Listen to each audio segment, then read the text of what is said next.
ఓం శాంతి శాంతి శాంతి. పూర్ణమిదం పూర్ణాత్ పూర్ణముదచ్యతే పూర్ణస్య పూర్ణమాదాయ పూర్ణమేవావశిష్యతే. ఓం శాంతి శాంతి శాంతి. శంకరం శంకరాచార్యం కేశవం బాదరాయణం సూత్రభాష్యకృతౌ వందే భగవంతౌ పునః పునః. ಇದು ಸಪ್ತಶ್ಲೋಕ.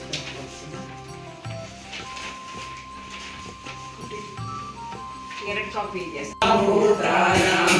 ಮತ್ತಯೇವ ಬೃಹದ್ದಿತಾ ಮಹರ್ಷಯ ಸಪ್ತ ಪೂರ್ವೆ ಚತ್ವಾರೋ ಮನವಸ್ತತ ಮದ್ಭಾವಾ ಮಾನಸಾ ಜಾತಾ ಯೇಷಾಂ ಲೋಕ ಇಮಾಂ ಪ್ರಜಾಃ ಏತಾಂ ವಿಭೂತಿಂ ಯೋಗಂ ಚ ಮಮ ಯೋ ವೇತ್ತಿ ತತ್ವತಃ.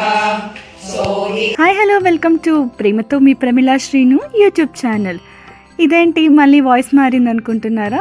ఎప్పట్లాగే మా పెద్దమ్మకి బిజీ షెడ్యూల్ ఉండడం వల్ల ఇంట్లో పనులు దాంతో నేనే డబ్బింగ్ చెప్పాల్సిన అవసరం అయితే వచ్చింది. పెద్దమ్మ కూతురు. పెద్దమ్మ ఈ పూజను అయితే 3 days చేయాలనుకుంది ఇంట్లో. ఇలా 3 days చేయడం వల్ల ఇంట్లో ఏదైనా దుఃఖాలు కానీ ఏదైనా కష్టాలు కానీ ఏమైనా ఉంటే అవన్నీ దూరంగా వెళ్ళిపోతాయి. అండ్ భగవద్గీత చదివితే చేసిన పాపాలు అట్లీస్ట్ కొంతైనా వెళ్ళిపోతుందని చెప్పి ఇలాంటి పూజలన్నిటినీ ఇంట్లో చేయాలని అనుకుంటూ ఉంటుంది. ఇవన్నీ జరుగుతాయని చెప్పి పెద్దమ్మ ఈ పూజలను అయితే చేపిస్తుంది. అండ్ భగవద్గీత మన హిందూ సంస్కృతికి కూడా చాలా చాలా ఇంపార్టెంట్ కాబట్టి అండ్ అది నేర్చుకోవడం కూడా చాలా ఇంపార్టెంట్. సో అందుకే పెద్దమ్మ క్లాసెస్కి కూడా వెళ్తుంది, నేర్చుకుంటుంది. అండ్ దాని ఇంట్లో కూడా పూజ చేసి 3 daysలో భగవద్గీత మొత్తం చెప్పించారు, అందరి చేత చెప్పించారు. సో వీళ్ళందరూ భగవద్గీత క్లాసెస్లో మా పెద్దమ్మతో పాటు కూడా నేర్చుకునే వాళ్ళు వీళ్ళందరూ. ఇప్పుడు ఇక్కడ మనతో హిమాని ఉంది. హిమాని కూడా మనకు తెలిసినట్టుగా భగవద్గీత నేర్చుకుంటుంది. ఎలా నేర్చుకుంటున్నావు హిమాని? బాగా నేర్చుకుంటున్నాను.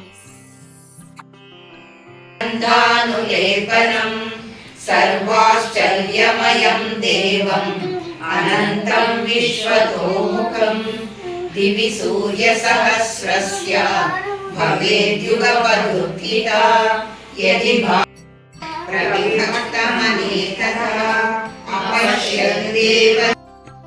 గైస్ చూస్తున్నారు కదా ఎంతమంది వచ్చిన్నారో, నీ చెప్పులు చూస్తేనే అర్థమైపోతుంది. అండ్ మా పెద్దమ్మ పూజ చేస్తుంది అంటే ఇల్లు వాకిలంతా క్లీన్గా ఉండాలి. ఇక్కడ చూడండి సంప్రదాయబద్ధంగా హిమాని నమస్కారంతో స్టార్ట్ అయింది ఆ డే. చూడండి అందరూ ఎంత బాగా భగవద్గీత చదువుకుంటున్నారు. ఇంకొక స్పెషాలిటీ ఏంటంటే ఇక్కడ జరిగిన 3 days పూజలో నాకు తెలిసి హోల్ భగవద్గీత చదివేశారు, మొత్తం అధ్యయనాలు. సో అది ఒక స్పెషల్ అని చెప్తూ ఉన్నారు. ఇక్కడైతే పూజ అయితే స్టార్ట్ అయిపోయింది 2nd day. మీరందరూ దేవుళ్ళ ఫోటోల్ని చూస్తున్నారంటే చూడండి, ఫస్ట్ డే ఒక కలర్ పూలు ఉంటుంది, 2nd day ఒక కలర్ పూలు ఉంటుంది, 3rd day ఒక కలర్ పూలు ఉంటుంది దేవుడి ఇంట్లో. ప్రతిరోజు మా పెద్దమ్మ క్లీన్గా శుభ్రంగా చేసి తర్వాతనే కుంకుమ పెట్టి చేస్తుంది పూజ. ఎవ్రీ శుక్రవారం కూడా చాలా చాలా క్లీన్గా చేస్తుంది. అందులో పూజ వేరే ఉండే దానివల్ల చాలా చాలా క్లీన్గా చేస్తూ ఉంటుంది. నేను ఇక్కడ రికార్డింగ్ చేస్తూ ఉంటే హిమాని నాకు చెప్తుంది మా పెద్దమ్మ ఏమేమి చేస్తుంది అని. మనం హిమాని మాటల్లోనే విందాం ఏమేమి చేస్తారు పెద్దమ్మ అని. వాళ్ళకి దేవుడి భక్తి ఉండాలి, అంటే వాళ్ళకి దేవుడు ఇష్టం. ప్రతిరోజు ఏమైనా పూజలు వస్తే మైండ్లో పెట్టుకుని పూజ చేస్తుంది. మళ్ళా ఎవరినైనా పిలిచి మళ్ళా ఏమేమో నీట్గా క్లీన్ చేసి పెడుతుంది. అంతే నాకు పసుపు కుంకుమ ఇస్తుంది, హారతి ఇస్తుంది, అందరికీ ఏమేమో ఇస్తుంది. ఏమైనా గిఫ్ట్లు కూడా ఇస్తుంది, గిఫ్ట్లు కూడా ఇస్తుంది. ఎప్పుడైనా అప్పుడు అంటే పెద్దమ్మకి ఏంటంటే పూజ చేస్తే వచ్చిన వాళ్ళు దీవించి వెళ్ళాలని చెప్పి ప్రతి ఒక్కరికి గిఫ్ట్లు ఇచ్చి పంపిస్తుంది. ఇక్కడ హారతలు కూడా నార్మల్ హారతి పట్టింది, ఇక్కడ దీపాల హారతి, ఇది 2 దీపాలతో హారతి చేసింది. చూసేయండి గైస్. సమర్పయామి నారాయణాయేతి సమం యదక్షరపదభ్రష్టం మాత్రాహీనం తు యద్భవేత్ తత్సర్వం క్షమ్యతాం దేవా నారాయణ. గైస్ ఇక్కడ చూడండి, అందరికీ టీ కాఫీ సర్వ్ చేస్తుంది పెద్దమ్మ ఇక్కడ. అక్కడ నేను వీడియోస్ తీస్తూ ఉంటే అందరికీ తెలియదు నేను ఎవరు అని అడుగుతుంటే పెద్దమ్మ చెప్తుంది మా చెల్లెల కూతురు అని చెప్పి నన్ను ఇంట్రడ్యూస్ చేపించింది. వాళ్ళందరూ కూడా నన్ను చూడడం ఫస్ట్ టైం అయినా బాగా ఇంటరాక్ట్ అయ్యారు నాతో, చాలా బాగా మాట్లాడారు.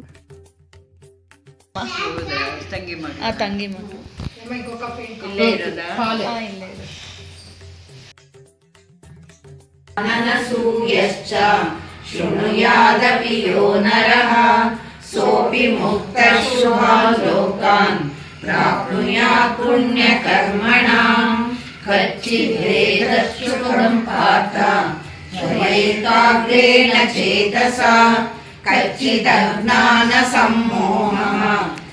మీ అందరికీ చెప్తూనే ఉన్నా కదండి, everyday different colours of flowers పెడుతుంది అనేసి. ఇక్కడ చూడండి, ఆలోపలే ఎల్లో కలర్ ఫ్లవర్స్ వచ్చేసింది. మనం ఫస్ట్ వైట్ చూసాం కదా, సో ఇక్కడ అంతా ఎల్లో ఫ్లవర్స్ విత్ లోటస్. ఎన్ని చేంజెస్ ఉన్నాయో అసలు.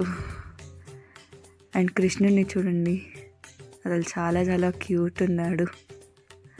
భగవద్గీతను చూపించి తర్వాత తను కష్టపడి చేసిన ప్రసాదాలు చూపించింది. అది అటుకులండి, అటుకులు, పులిహోర, వడలు అండ్ కేసరి. ఇవన్నీ టెంకాయలు, అరటిపళ్ళు, యాపిల్స్ వాళ్ళకి ఇవ్వడానికి అన్నిటికీ రెడీ చేసి పెట్టింది. సో నెక్స్ట్ ఇవన్నీ శారీస్ అన్నీ వాళ్ళందరికీ ఇవ్వడానికి శారీస్ అన్నీ రెడీ చేసి ముందుగానే షాపింగ్ చేసి మరీ పెట్టుకుంది. ఆ షాపింగ్కి 2 days టైం స్పెండ్ చేసి మార్కెట్కి వెళ్ళి శారీస్ అన్నీ తెచ్చి ఒక్కొక్కళ్ళకి ఇది అని చెప్పి సెలెక్ట్ చేసుకొని రెడీ చేసి అయితే పెట్టేసుకుంది. లాస్టే కాబట్టి శ్లోకాలన్నీ చెప్తున్నారు అందరూ. కొంచెం టైం తీసుకున్నా కానీ అన్ని శ్లోకాలు కంప్లీట్ అయిపోతున్నాయని హ్యాపీగా కూడా ఉన్నారు ఇక్కడ. ఆల్మోస్ట్ అన్నీ అయిపోతున్నాయని. పెద్దమ్మ వాళ్ళ ఇంట్లో ఈ భగవద్గీత స్టార్ట్ చేసినప్పుడు ఎవరో అనుకోలేదండి మొత్తం అన్ని శ్లోకాలు ముగిస్తారు అనేసి. సో ఫస్ట్ టైం అండి అందరూ కలిసి మరి ఈ శ్లోకాలన్నిటినీ ఫినిష్ చేయడం ఇక్కడే అని అంట. అందుకే పెద్దమ్మకు చెప్తూ ఉన్నారు, ఇదంతా అయిపోయి నాకు చెప్తారు వాళ్ళు.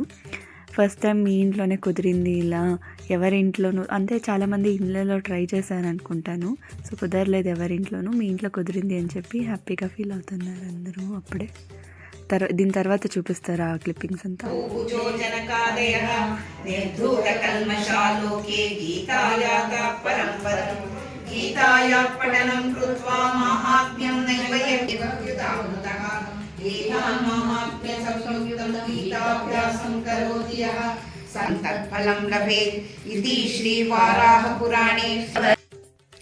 ఇక నార్మల్గా దేవుడికి పూజ చేసి హారతి పట్టడం ఇవంతా నార్మలే.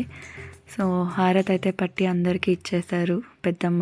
ఇదైతే హారతి ప్లేట్, నేను చెప్పా కదా హారతి ప్లేట్లోనూ హారతి పడతారు, తర్వాత దీపాలతో కూడా పడతారు పెద్దమ్మ అని. సో ఫస్ట్ ఇది అయిపోయాక నెక్స్ట్ ఆ ప్లేట్ వస్తుంది.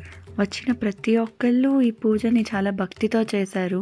మా పెద్దమ్మ తరపున అందరికీ నమస్కారాలండి, అందరూ బాగా చేశారు. And thank you so much అండి.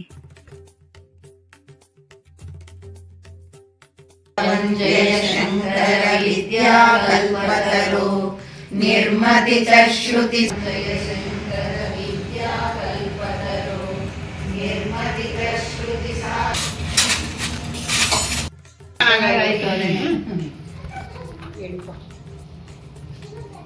ಕೃಷ್ಣನಿಗೆ ನಮ್ಮ ಏನೇ ಇದಾದರೂ ಅರ್ಪಿಸ್ಬಿಡೋಣ ಒಳ್ಳೆದಾಯ್ತು. ಇದು ನಿಮ್ಮ ಮನೆ 3 ದಿನ ನಡೀತಲ್ಲ, ಹೇಳ್ಬೇಕಂದ್ರೆ ನಿಜ ನನಗೆ ಒಂಥರ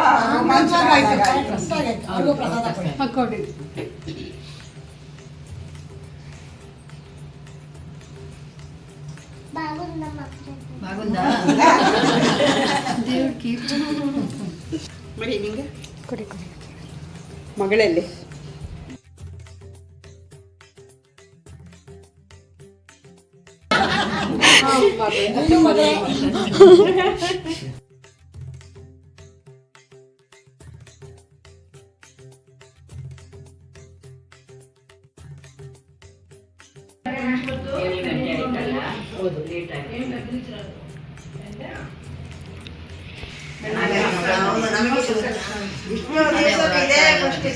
ಇದೇ ಫಸ್ಟ್ ಟೈಮ್ ನಿಮ್ಮಲ್ಲಿ ಈ ಥರ divide ಮಾಡಿ ಒಟ್ಟು 18 ಅಧ್ಯಾಯ ಮಾಡ್ತಿದ್ದೀನಿ.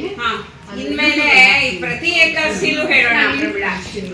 ಒಬ್ಬೊಬ್ರು ಮನೆಯಲ್ಲಿ ಪ್ರತಿ ಏಕಾದಶಿ ನೋಡೋಣ,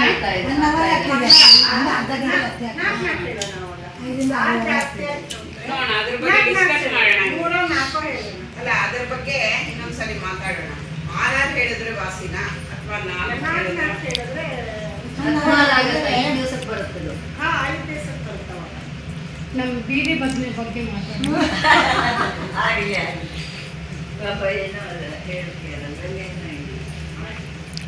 ಭಜನೆ ಇಬ್ರು ಬೆಳಗಿನ ಜಾವ ಹೇಳ್ತೀರಾ? ಅದೇನು ಕಷ್ಟ. ಬೆಳಗಿನ ಜಾವಕ್ಕೆ ಮಾಡ್ತೀವಿ. ಸರಸ್ವತಿ ನಿಂದೇ ಬೇರೆ ಥರ, ನಮ್ಮದೇ ಎಲ್ಲ ಬೇರೆ ಥರ. ಯಾಕೆ ಅಂತ ಹೇಳಿದ್ರೆ ಮನೆ ಸ್ಥಿತಿಗತಿಗಳು ಥರ ಅಂದ್ರೆ ಬೆಳಗ್ಗೆ 5 ಗಂಟೆಗೆ ಹಾಗಲ್ಲ. ನಿಮಗೆ ನಂಗೇನು ಸದ್ಯಕ್ಕೆ ಏನಿಲ್ಲ. ಸಂತೋಷ.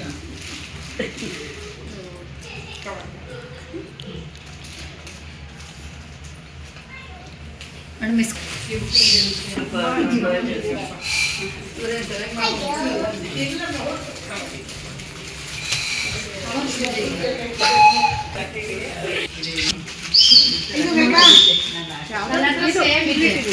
ನವರಾತ್ರಿ ಟೈಮಲ್ಲಿ ಗ್ರೀನ್ ಉಟ್ಕೊಳ್ಳೋದಿಲ್ಲ.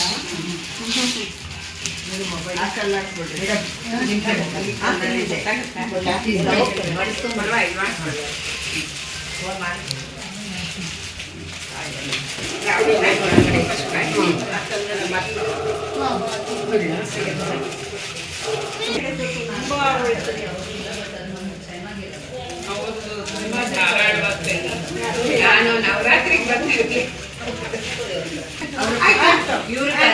ಮಂಗಳಂಗಾಗಿಲ್ಲ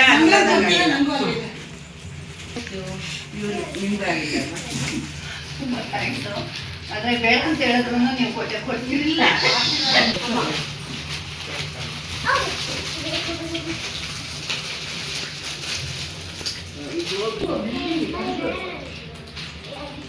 ಸೀರೆ ಮೇಲೆ ಸೀರೆಗಳು.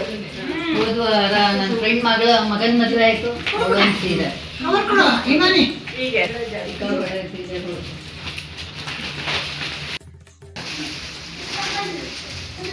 ಈ ತಿಳ್ಕೊಳ್ಬೋದು. ಅದೇ ನಾನು ಅನ್ಕೊಂಡೆ. ಮತ್ತೆ ಬೇಡ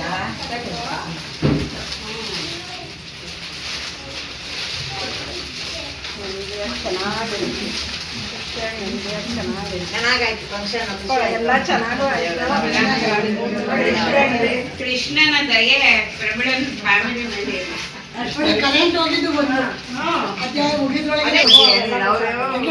ಸುಖ ಬೇಕು ಅಂದ್ರೆ, ಮನುಷ್ಯ ಸುಖವಾಗಿರ್ಬೇಕು ಅಂದ್ರೆ ಯಾವ ಪ್ರಾರಬ್ಧವನ್ನು ಅನುಭವಿಸುತ್ತಿದ್ರೂ ಕೂಡ ಗೀತೆಯನ್ನು ಬಿಡದೆ ಪ್ರತಿನಿತ್ಯ ಅಭ್ಯಾಸ ಮಾಡೋದ್ರಿಂದ ಅವನು ಯಾವ ಬಂಧನಕ್ಕೂ ಬೀಳಲ್ಲ. ಇದು ಭಗವದ್ಗೀತೆ ಮುಖ್ಯವಾದ ಒಂದು ಸಂದೇಶ. ನೀರಿನಲ್ಲಿ ತಾವರೆಯಂತೆ ಗೀತಾಧ್ಯಾನ ತತ್ಪರನಿಗೆ ಪರ್ವತದಂಥ ಪಾಪಗಳು ಕೂಡ ಅಂಟಲ್ಲ. ಹಾಗಾಗಿ ಭಗವದ್ಗೀತೆಯನ್ನು ಪ್ರತಿಯೊಬ್ಬರು ಯಾವ ಸ್ಥಳದಲ್ಲಿ ಇದನ್ನು ಓದ್ತಾರೋ ಅಲ್ಲಿ ಕೃಷ್ಣ ಇರ್ತಾನಂತೆ. ಜೊತೆಗೆ ಋಷಿಗಳು, ಯೋಗಿಗಳು, ಪನ್ನಗರು, ಗೋಪಿಕೆಯರು, ಗೋಪರು, ನಾರದರು ಇವರೆಲ್ಲ ಸದಾ ವಾಸ ಮಾಡ್ತಿರ್ತಾರೆ. ಭೂದೇವಿ ಗೀತಾ ಪಠನ, ಪಾಠನ, ಶ್ರವಣ, ವಿಚಾರಗಳನ್ನು ಜರುಗುವ ಸ್ಥಳದಲ್ಲಿ ತಪ್ಪದೇ ನಾನಿದ್ದೇ ಇರ್ತೀನಿ ಅಂತ ಭೂದೇವಿ ಹೇಳ್ತಿದ್ದಾಳೆ. ಅವಳೇ ಸ್ವತಃ ನಾನು ಈ ಗೀತೆಯನ್ನು ಆಶ್ರಯಿಸಿ ಇರ್ತೇನೆ. ಗೀತೆ ನನಗೆ ಉತ್ತಮವಾದ ಗೃಹ. ಗೀತಾಜ್ಞಾನ ಪ್ರಭಾವದಿಂದ ನಾನು ಲೋಕಗಳನ್ನು ಪರಿಪಾಲಿಸ್ತೀನಿ ಅಂತ ಹೇಳ್ತಾಳೆ. ಇದಕ್ಕಿಂತ ಇನ್ನೂ ಮುಂಚೆದಿದು ಹೇಳಬೇಕು ಅಂದರೆ, ಈ ಪುಣ್ಯಪ್ರದವಾದ ಗೀತಾಶಾಸ್ತ್ರವನ್ನು ಪಠಿಸುವ ಪುರುಷ ಅಥವಾ ಸ್ತ್ರೀಯರು ಭಯ ಮತ್ತು ಶೋಕಗಳು ಇಲ್ಲದೆ ವಿಷ್ಣು ಪದವಿಯನ್ನು ಪಡೆದುಕೊಳ್ತಾರೆ. ಗೀತಾಧ್ಯಯನಶೀಲನಿಗೆ ಜನ್ಮ ಜನ್ಮಾಂತರದಲ್ಲಿ ಮಾಡಿದ ಸರ್ವ ಪಾಪಗಳು ಕೂಡ ಭಗವದ್ಗೀತೆಯನ್ನು ಓದೋದ್ರಿಂದ ನಿವಾರಣೆ ಆಗುತ್ತೆ. ಪ್ರತಿದಿನವೂ ಮಾಡುವ ಜಲಸ್ನಾನದಿಂದ ಪುರುಷನ ದೇಹ ಶುದ್ಧ ಆಗುತ್ತೆ. ಆದರೆ ಈ ಪವಿತ್ರವಾದ ಗೀತಾ ಪಾರಾಯಣದಿಂದ ಸಂಸಾರವೆಂಬ ದುಃಖ ರೂಪ ನಿವಾರಣೆ ಆಗುತ್ತೆ. ಇನ್ನೊಂದು, ಪರಮಪುರುಷ ಪದ್ಮನಾಭ ಸ್ವಯಂ ಮುಖಕಮಲದಿಂದ ಹೇಳಲ್ಪಟ್ಟ ಈ ಪವಿತ್ರ ಗೀತಾಶಾಸ್ತ್ರ ಬೇರೆ ಶಾಸ್ತ್ರಗಳ ವಿಸ್ತಾರದಿಂದ ಏನೂ ಪ್ರಯೋಜನ ಇಲ್ಲ ಅಂತ ಹೇಳಕ್ಕಾಗಲ್ಲ. ಆದರೆ ಅವನ ಬಾಯಿಂದಾನೇ ಬಂದಿರೋದ್ರಿಂದ ಇದು ಅಮೃತಕ್ಕೆ ಸಮಾನವಾದ್ದು ಭಗವದ್ಗೀತೆ. ಆದ್ದರಿಂದ ವಿಷ್ಣುವಿನ ವಕ್ರದಿಂದ ಸ್ಫುರಿಸಲ್ಪಟ್ಟ ಈ ಗೀತಾ ಗಂಗೋದಕವನ್ನು ಕುಡಿದಂಥ ಮನುಷ್ಯ ಅವನಿಗೆ ಪುನರ್ಜನ್ಮ ಖಂಡಿತ ಇರಲ್ಲ. ಮತ್ತು ಸರ್ವ ಉಪನಿಷತ್ತುಗಳ ಹಸುಗಳಿಂದ ಹಾಲು ಕರೆಯುವ ಗೋಪಾಲನಂದನನು ಪಾರ್ಥನನ್ನು ಕರುವವನ್ನಾಗಿ ಅರ್ಜುನನ್ನ ಮಾಡಿಕೊಂಡು ಮಹತ್ತರವಾದ ಈ ಗೀತಾಮೃತವನ್ನು ಕರೆದಿದ್ದಾನೆ. ಬುದ್ಧಿವಂತರು ಇದನ್ನು ಸೇವಿಸಿ ನಾವೆಲ್ಲ ಕೃತಾರ್ಥರಾಗ. ಆಮೇಲೆ ದೇವಕಿ ಪುತ್ರನಿಂದ ಹಾಡಲ್ಪಟ್ಟ ಹಾಡು ಒಂದೇ, ಅದು ಗೀತಾಶಾಸ್ತ್ರ. ದೇವಕಿ ಪುತ್ರ ಒಬ್ಬನೇ, ಅವನೇ ನಮ್ಮ ಶ್ರೀಕೃಷ್ಣ ಪರಮಾತ್ಮ. ಇಷ್ಟು ಭಗವದ್ಗೀತೆ ಸಾರ ತುಂಬ ಚೆನ್ನಾಗಿದೆ.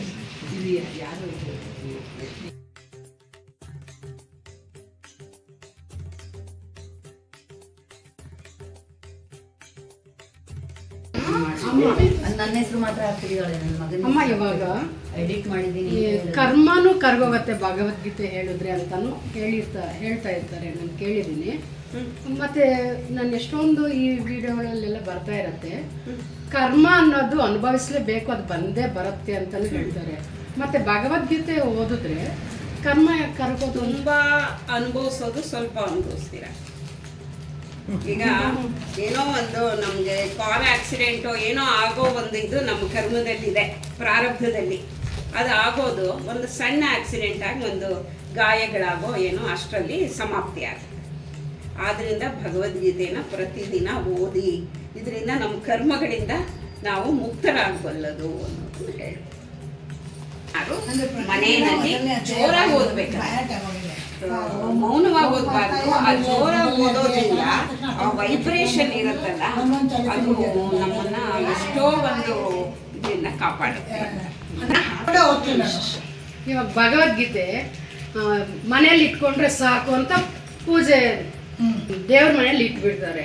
ಇಟ್ಬಿಟ್ಟು ನಾವು ಇಟ್ಟರೆ ಸಾಕು, ಓದೋದೇನು ಪರವಾಗಿಲ್ಲ, ನಮ್ಮ ಮನೇಲಿ ಇದೆಯಲ್ಲ, ನಮಗೆ ಕಷ್ಟಗಳೇ ಹೋಗಿಲ್ಲ ಭಗವದ್ಗೀತೆ ಇದ್ರೂ ಅಂತ ಕೆಲವ್ರು ಮಾತಾಡ್ಕೊಳ್ತಾ ಇರ್ತಾರೆ. ಅದ್ರ ಬಗ್ಗೆ ಏನಾದರೂ ಹೇಳ್ತೀರಾ?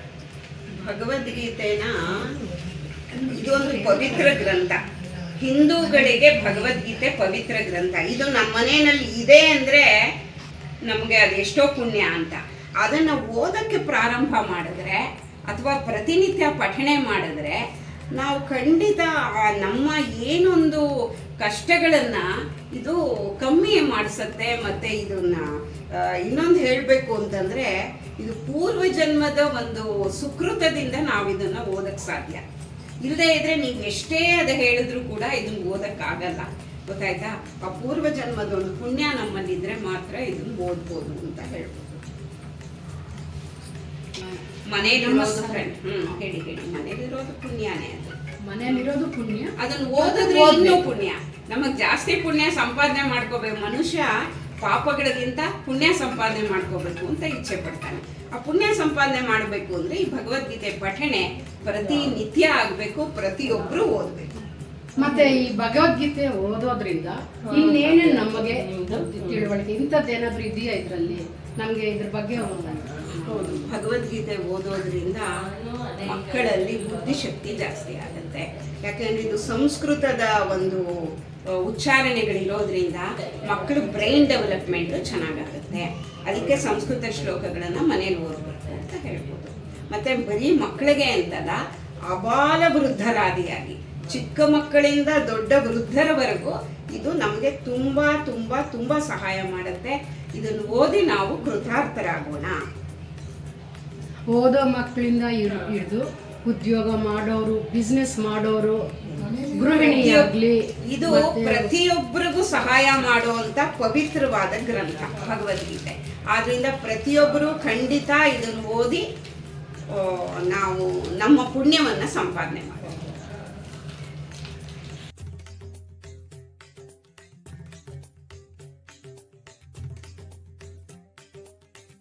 ಬಾಯ್.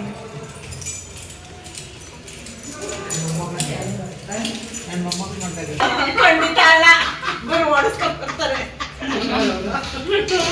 ನೆಕ್ಸ್ಟ್ ಎಲ್ಲ ಕ್ಲಾಸಲ್ಲಿ ಸೇರ್ತೀವಲ್ಲ, ನಿಜವಾಗಿ ಇದ್ರ ಬಗ್ಗೆ ಡಿಸ್ಕಸ್ ಮಾಡಿ. ಹೌದು ಅಲ್ಲಿ ಪ್ರತಿಯೊಂದು ಚಾಪ್ಟರ್ದು ಸಾರಾಂಶ ಹೇಳ್ಬಿಟ್ಟು ಶುರು ಮಾಡೋಣ. ನಾನು ಹಾಗೆ ಹೇಳ್ತಿದ್ದೆ. ಇವಾಗ ಹೇಳ್ತಿದ್ದೆ. ಇವಾಗ ತ್ರಿಶತಿ ಪಂಚಶತಿ ಅದೆಲ್ಲ ಹೇಳ್ಕೊಂಡಿದ್ದೆ. ನಾವು ಹೊರಗಿದ್ದಿದ್ದೆ ಮಧ್ಯಾಹ್ನ ಭಗವಂತಿದೆ ಹೇಳ್ತೀರ. ಅವಾಗ ಭಜಗೋವಿಂದ ಅದ್ರ ಅರ್ಥ ನನ್ನ ಮನಸ್ಸಿಗೆ ಬಾಯ್. ಕೆಳಗಡೆ ಒಂದೊಂದು ಅರ್ಥ ಕೊಟ್ಟಿದ್ದಾರೆ.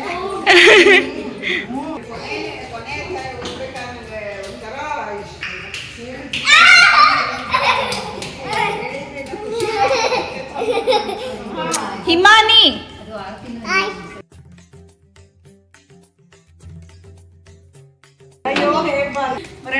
ಬಾಯ್.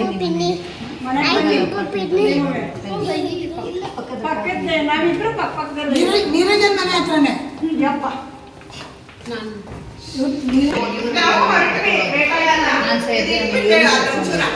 ಅನುರಾಧ ಪರಿಚಯ ಆಗಿದೆ ನಮ್ಗೆ.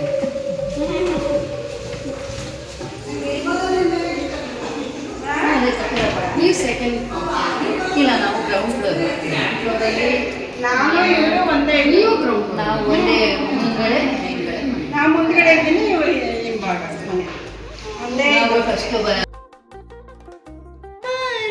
సిరిని సేవించరండి శ్రీమన్ మహాలక్ష్మి చేరొచ్చింది సౌభాగ్య శోభల